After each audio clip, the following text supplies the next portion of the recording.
Hello people of the internet, welcome to my playthrough of the Spyro Reignited Trilogy. So actually, I'm just gonna start off the series being super honest with you guys right now.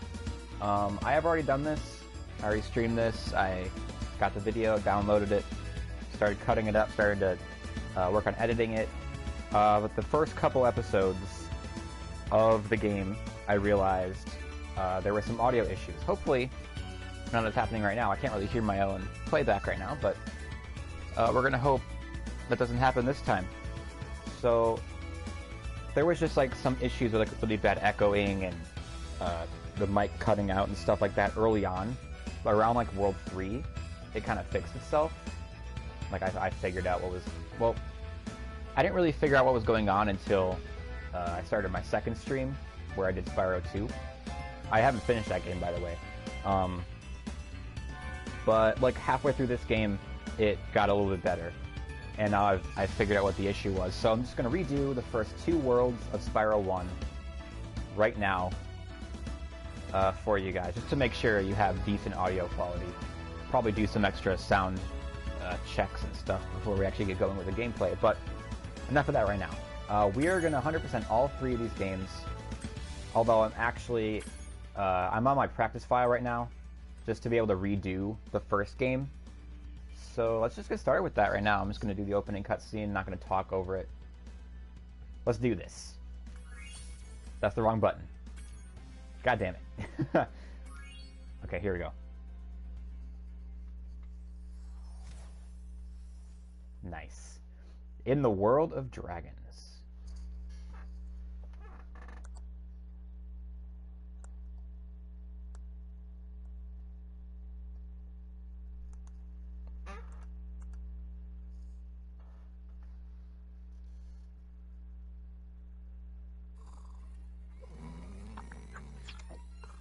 Okay, rolling. It's been peaceful here in the 5 worlds, or is it 6? For a dragon's age, we now have 12,000 treasure, or is it 14,000? What about this Ganasty Ganok character? Now, I understand he's found a magic spell to turn gems into warriors for his cause. I'll take that question. Nasty Nork is a simple creature. Simple? He has been contained in a remote world and is no threat to the Dragon Kingdom. No threat? Besides, he is ugly. Ugly? That does it!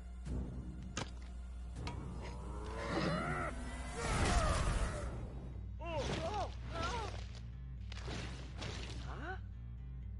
Looks like I've got some things to do.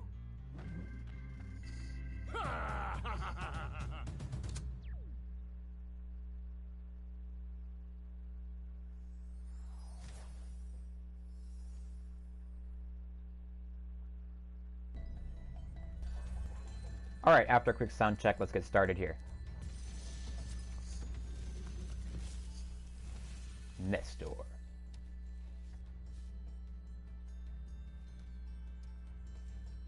Thank you for releasing me, Spyro. Free 10 dragons in the Artisan world, then find the balloonist. He'll transport you to the next world. What about Nasty Nork? I'm going after him. Find dragons first. That's all I can tell you. Alright, so let's do that. Let's go find some dragons. And also gems and eggs. That basically summarizes the entire game. Alright, so like I said in the beginning, I had some issues. I did this once before. Had some audio issues. They seem to be better now.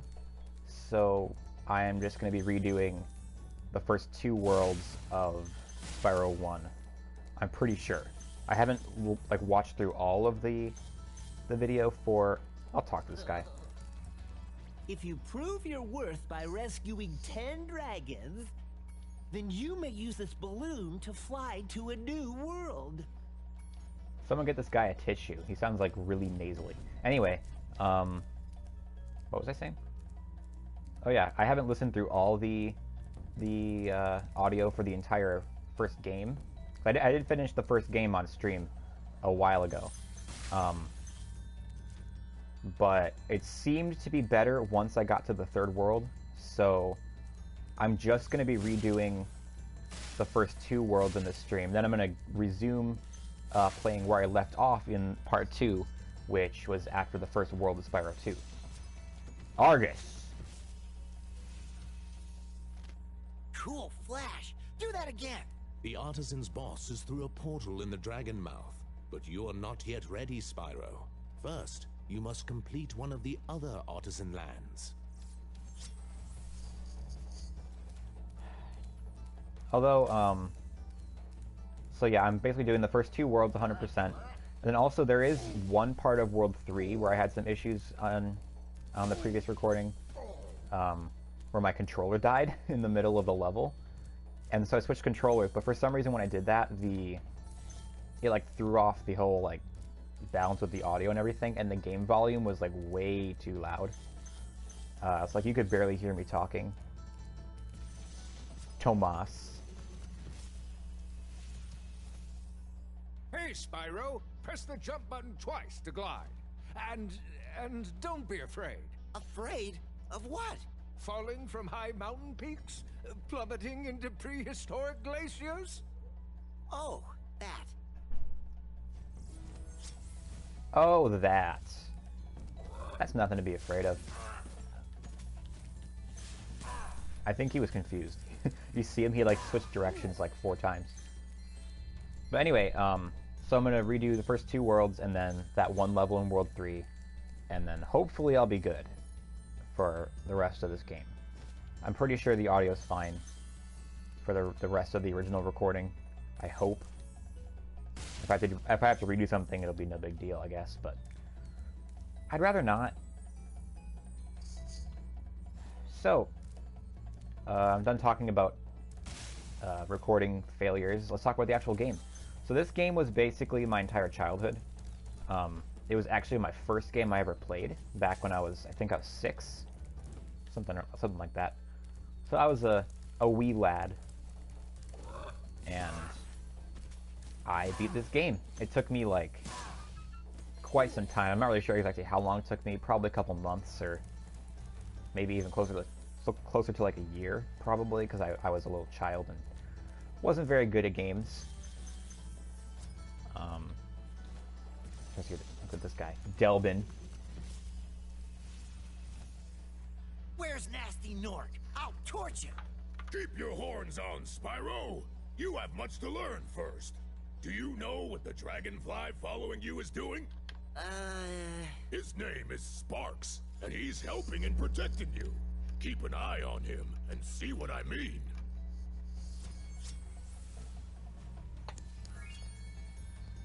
Alright, so yeah, it's like when I was a child, I probably took like a couple months to beat this game, maybe closer to a year. But now it takes me like a few hours. Like my original stream for this game was like 4.5 hours for Spyro 1. Pretty neat.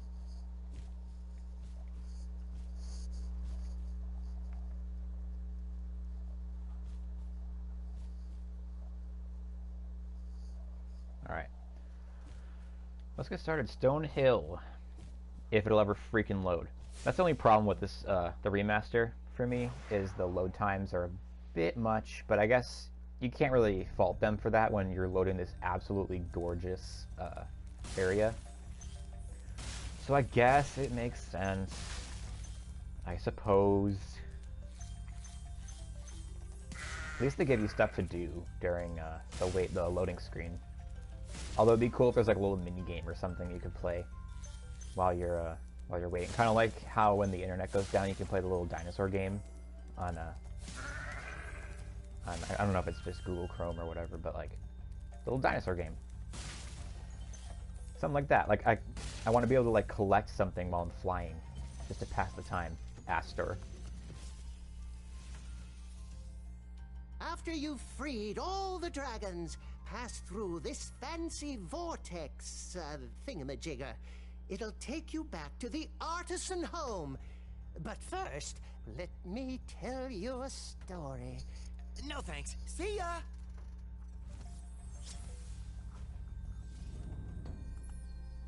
I don't want to listen to your old man stories. God. There's a lot of those dragons in this game. They're all trying to talk to Spyro, and Spyro doesn't want any of that shit. He's like, nope. I'm busy saving... Oh my god, I never noticed that. There's little dragon tracks. Holy crap, I never noticed that before. That's awesome. Oh geez, I almost fell in the water. Yeah, Spyro can't swim in this game. Just a warning. Now throughout this game, in the original recording, I really should stop talking about that, but whatever. In the original recording, I mentioned, like, oh, I'm not going to try to do, like, too much tutorial stuff.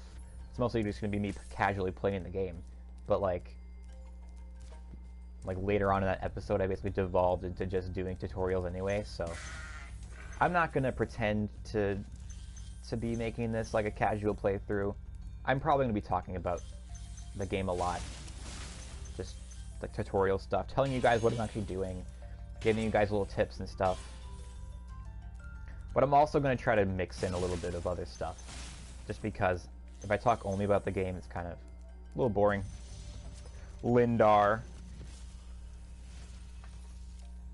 When you free a dragon or step on one of their platforms, you're saving your progress. That could be useful if you run into trouble. Not that you ever run into trouble, Spyro. Alright. Let's head back out. Sorry, just doing another little sound check, just to make sure. I want to make sure I'm not redoing this just to have to do it a third freaking time, because that would really suck, actually. Gavin.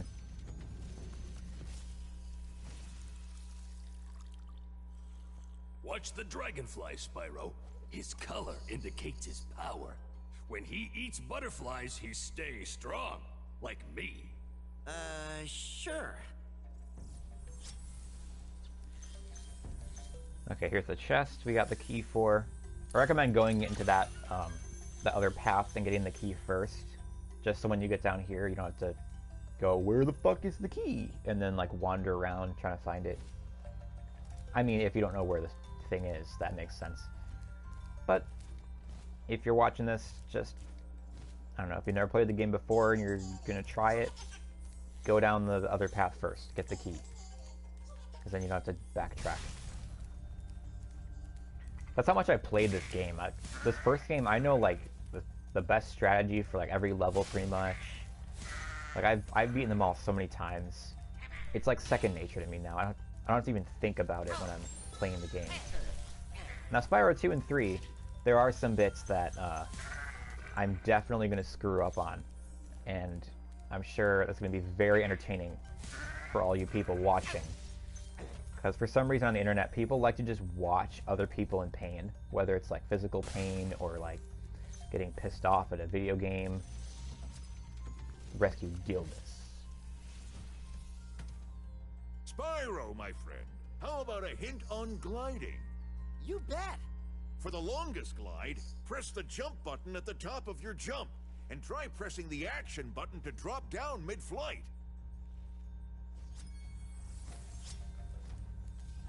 Good advice. Anyway, I always do this. I stop talking for the dragons, and then I forget what the hell I was saying beforehand. But you guys like to watch my pain. That's what I was talking about. And there are some parts of Spyro 2 and 3. One part of Spyro 2 that has kind of become a bit of a meme. If you played the game before, you know exactly what I'm talking about. But actually, that's the first, not the first thing. That's going to be in the first, like, episode that I do today when I get back onto Spyro 2. Like, because I'm going to be starting off the second homeworld in the next episode for the YouTube series. In case you didn't know, if you're watching this on YouTube, I'm actually streaming this right now, and I'm just cutting it all up and putting it on YouTube. So, people watching on Twitch, you're not going to see a break between the episodes. Oh, that's it. Well, that was... Oh, no, I was going to say, that was efficient, but I didn't get the dragon egg. Where is that little blue fucker? There he is. Hello.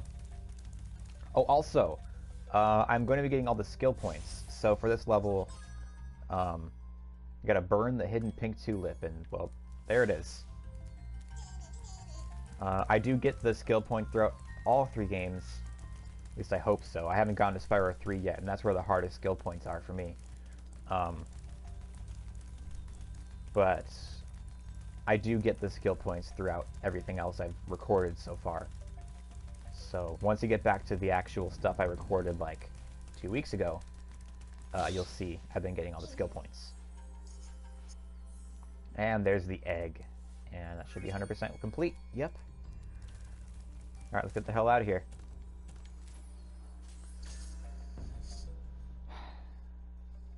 Flap. Flap. Flap. Flap. Anyway, when I get back to Spyro 2, I'm going to be starting off the second world. That's as far as I've gotten so far. And there's a challenge there I'm going to be probably failing a couple times. But the ones that are most difficult for me are in Spyro 3. Like, I've been going through on a practice file. Actually, this is the practice file. I just haven't done Spyro 1 on the practice file. But I've been going through and timing out, like, every episode just to figure out where to, like, break it up and everything to make reasonable length episodes. And so I've been just playing through Spyro 2 and 3 again.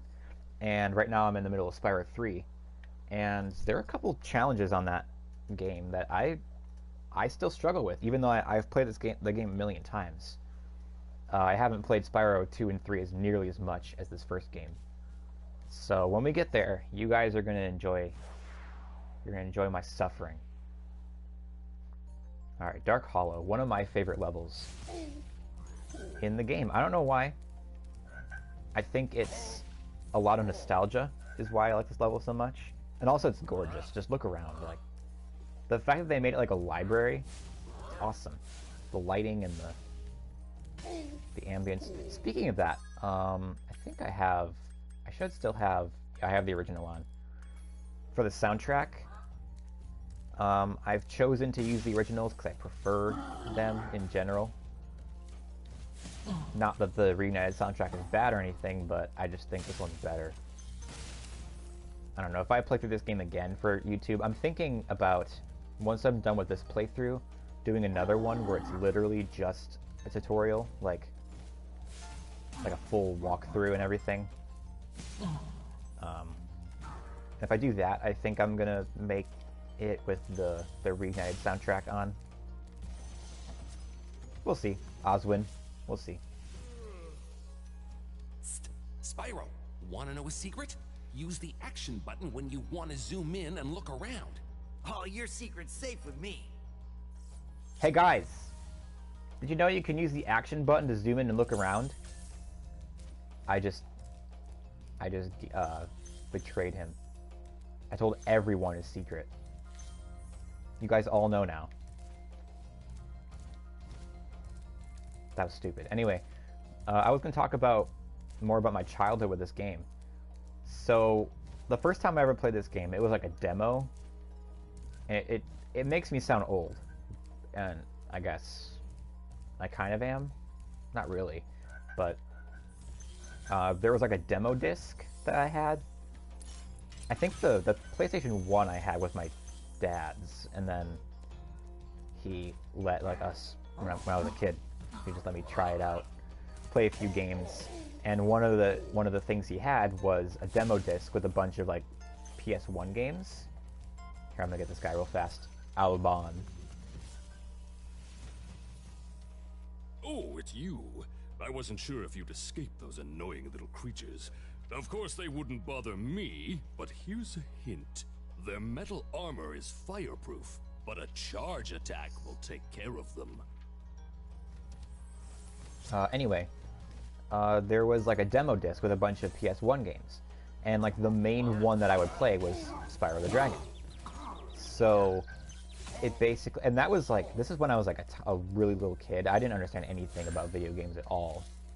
So I didn't even understand what a demo was. I was just like expecting to be able to move on like to the later levels in the game.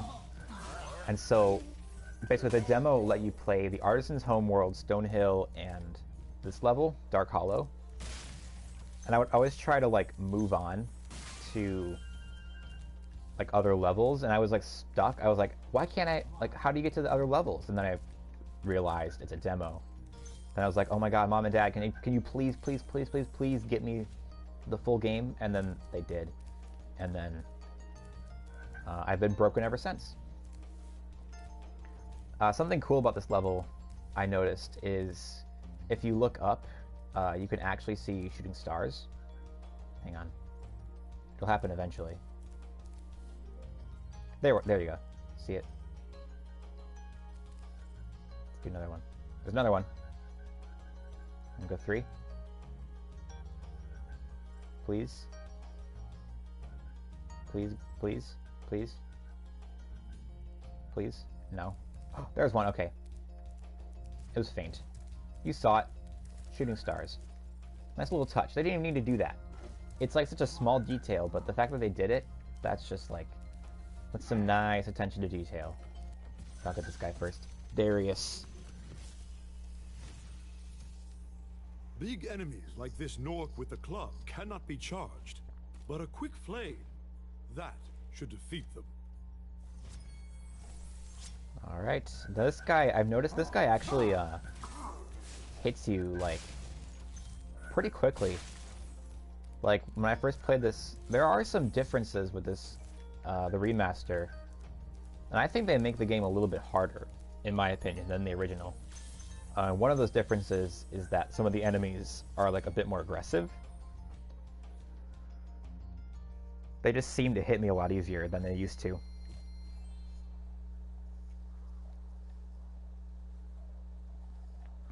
There's a few in particular I'll be pointing out, mainly in World 2. There's a really good example of an enemy where, like, the first time I played this version, I was like surprised at how much I was getting hit by them, because they just... They're way more aggressive than they used to be. Which I have no problem with them making the game harder. You know, it was... I mean, even though it took me a while to beat this game the first time, as I said, like, I was a child, so kind of doesn't say much. I mean, the game is kind of hard to figure out where to go, but overall it's not that hard of a game. So it's actually cool that they made it a little bit harder. That way, like, the people who were like die-hard fans of the originals like me, they can go to this game and play it and actually like have a bit of a challenge instead of just breezing through the whole thing. Like even this game, even though this game I still kind of breeze through it, I have to like consciously force myself not to go too fast in these like on these live streams and the recording sessions and stuff, because I don't want like a lame ass like 20-minute video of me just flying through the entire first world. I want to like slow down and enjoy it. Nils. Welcome to Town Square, Spyro. Begin exploring by gliding to that area with the bulls. Use the right stick to get a good look. Alright, there is a skill point on this level as well. It's to get all the bulls stuck. So, when you charge one of these bulls, they get stuck on the ground like that. So basically, don't flame any bulls. Which actually is a lot harder than you'd think. When I first played this level in the remaster, I actually struggled to get that skill point because my natural instinct is just to flame everything that tries to attack me. Now you're making me not do that? It's like... it's tricky. Devlin.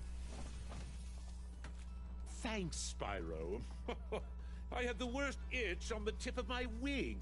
Did you know that you get your longest glides by pressing the jump button at the very top of your jump? I did in fact know that. Thank you. Oh, hang on. Oh, geez, that was close. Ugh. See, that kind of thing. Like, I just don't even think about it. I just kind of flame whatever comes near me, and thank God that wasn't a bull. Otherwise, I'd be quitting the level and restarting. Or killing myself. One of the two. I mean, if you don't get your skill point, what is there to live for, really? Here, I'm going to come back for the rest of the gems in that area. I just want to make sure I get all these bulls before I, like, accidentally fuck it up. No, you can't go yet. I wasn't ready. Ugh. Little bitch. These thieves are annoying. That's another thing in the remaster. It seems that, like, the thieves are a bit more difficult to catch. I don't know if that's just me, it's like being bad, but they seem faster than they used to be. This one in particular is annoying because he jumps down there. He doesn't do like a closed loop. You have to like go down there and chase him back up. Although you can get him. There's a way to get him that you couldn't do before. Hang on, let me get this guy. Skill point, now I can kill them. Now I can murder them with fire.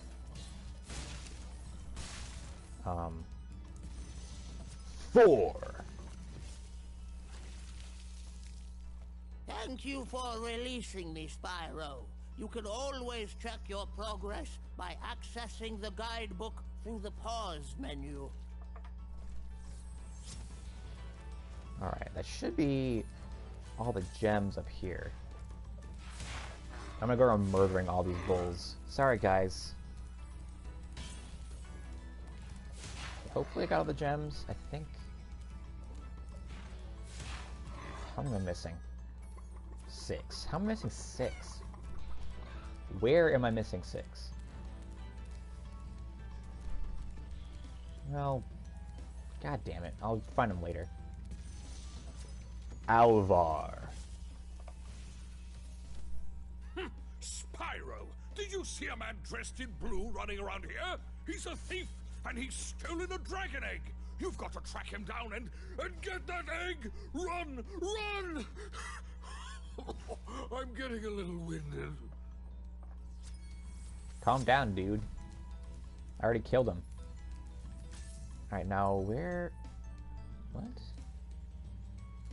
I don't know where in the blue hell that is. I'm gonna go get that thief real fast.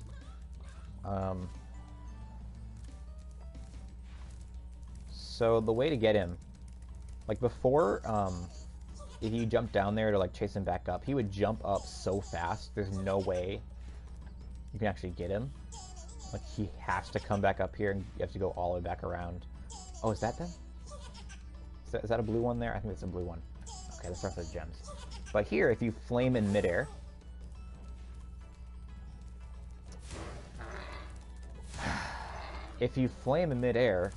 and don't miss, you can actually get him as he jumps back up. But I missed, so I actually suck. So why don't I go back around and get him? Actually, get him this time. Run, run, run!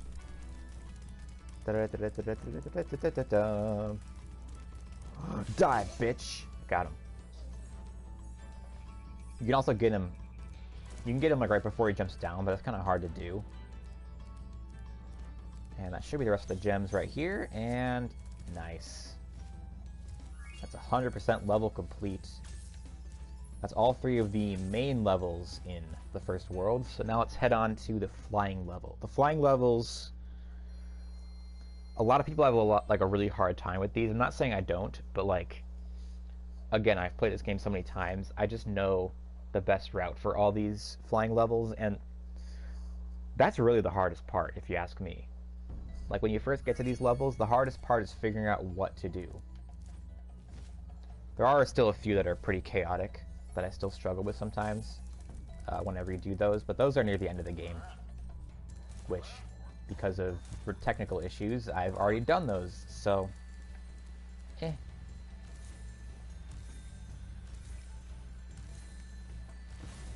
Personally, I actually think the hardest flying levels in the entire series are in Spyro 2. There's a couple in that game that are really hard. Mainly the ones in the second world, which I'll actually be getting to pretty quickly here.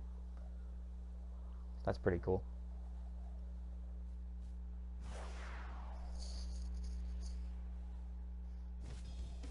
Alright. So, basically, if you have not played these games before, these flying levels consist of you not missing things like I just did. No, they consist of... They basically... You fly around, you have a time limit. Every time you get something, it adds a little bit of time. So you gotta, like, find the most efficient route to get everything before your time runs out. Just follow what I'm doing here. This is what I found to be the best route. I see people all the time, like, way overcomplicate things. But, like, general rule of thumb, you should try to get, like, every one of, like, a certain item before moving on to the next set of items, except for, like, if it makes logical sense to take a break, like here. Obviously, you want to get the planes before you keep going, because they're all right here. There's no point in, like, going and getting the other arches and then coming back for the planes. Oh, shit, I almost died. That would be a tragedy. Let's not do that.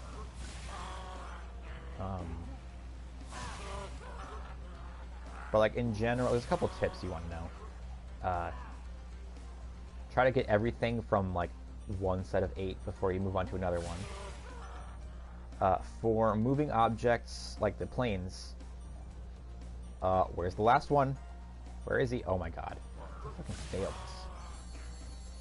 this. Are you kidding me? I failed? Wow. Okay. I just said I was good at these, didn't I? God damn. Okay. Well, I'm usually pretty good at these. Except for today, apparently. But anyway, whenever there's, like, moving stuff, like planes or trains or boats, there's, like, boats in later ones, you want to go, like, in the opposite direction of their motion. That way, you're not, like, chasing them down. I mean, the planes aren't that fast, so that's not a big deal to just go behind them. And there's, like, planes going both directions, so it's really best to just pick a direction and hit the planes whenever you can. But for the most part, for moving stuff, going, like, in a circle like that, you want to go the opposite direction of where they're actually going. Are you kidding me? Okay, let's not fail this again.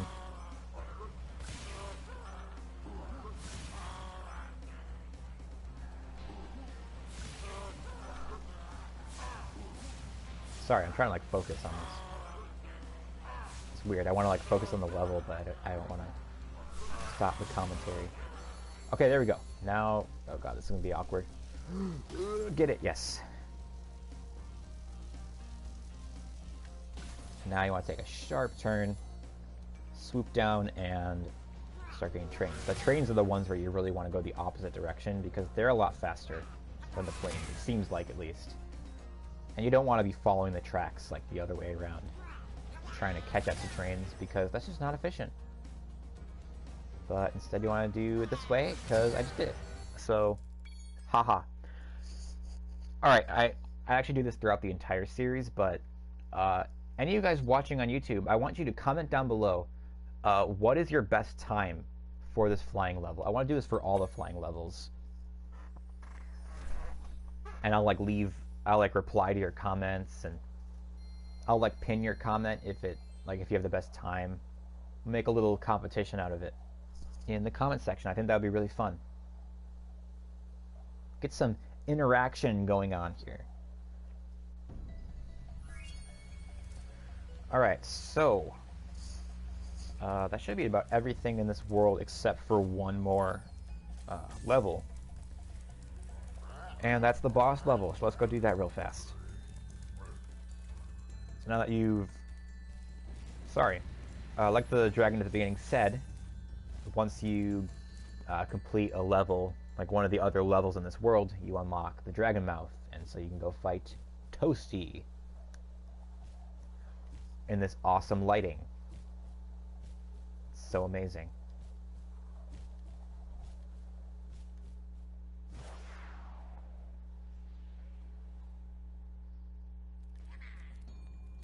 Alright. So, in this level we have, oh geez, one of the more annoying enemies in this first game, which are the dogs here. Now I feel like, I mentioned before, a lot of enemies seem a bit more difficult than in the original. But I actually think these dogs are a bit easier to deal with. Here you want to take out this guy first because he'll fuck your life up by knocking you off the edge. And no one wants that in their lives. But no, like in the original game, you had to like hit them and like run away because they're so fast. Or what I would like to do is I like to like hit them once and then jump up. Like, hang on, let me see if I can do it here. Hit them, jump up, and then hit them again. Because they're so fast. That's the best way to be able to hit them. Because like a lot of the time what would happen is that what would happen is when you play them the second time, they're already in the air, so like you miss them entirely. But it seems like in this version they hesitate for a bit before they jump on you, so it's actually a bit easier. So that's nice of them to do that, because this enemy was like, these guys were like the bane of a lot of people's existence. And I basically just killed all of them, so that's pretty cool. Alright, it's boss time. Talk to me, Nevin.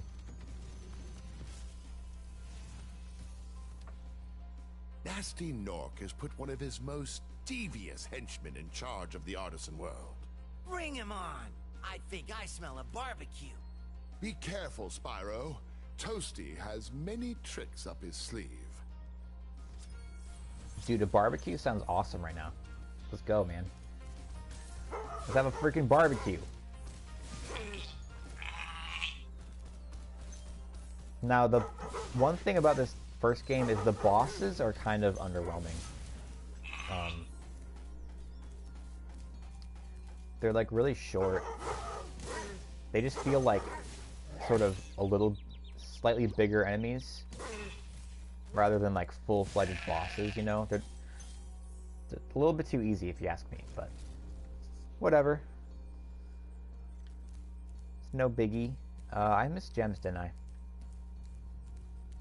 Well, god damn. Where am I missing some gems? Now I'm a little sad. Because there's 4 gems at the very end there. I am missing more than that, right? Yeah, I'm missing 9. So I'm missing a 5 somewhere. I got the ones up here, right? Yeah. Got the ones here? What the fuck? Oh, I have the sparks thing. I keep forgetting about that. In the... Okay, they actually added some other stuff. So one of the things was... they added... Oh shit, I... Forgot about the map. Before I had the map on for the entire recording. Just so new players watching can, like... If they're trying to figure out where stuff is, they can easily just look at it and see. Like, it'll make it a bit easier to use my video as like a guide. But anyway, they added some features. What the fuck?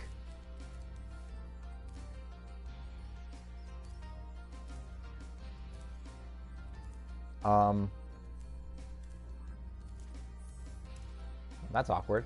Okay. That was weird. Actually, why don't I just put off that conversation, that little topic there, and I'll talk about it in the next episode, which for you guys on stream is going to be in like a minute and a half. But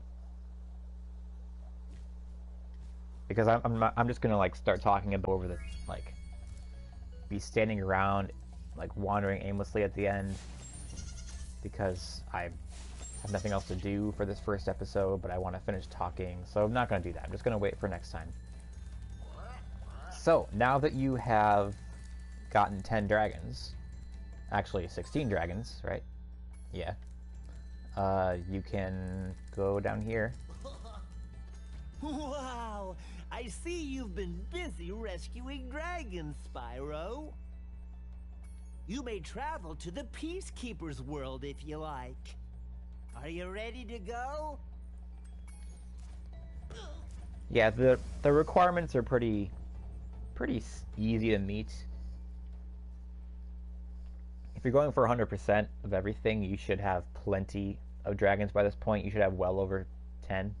So it's not a big deal. Alright, so for the next episode, we're going to start World 2. Peacekeeper's World. It's going to be awesome.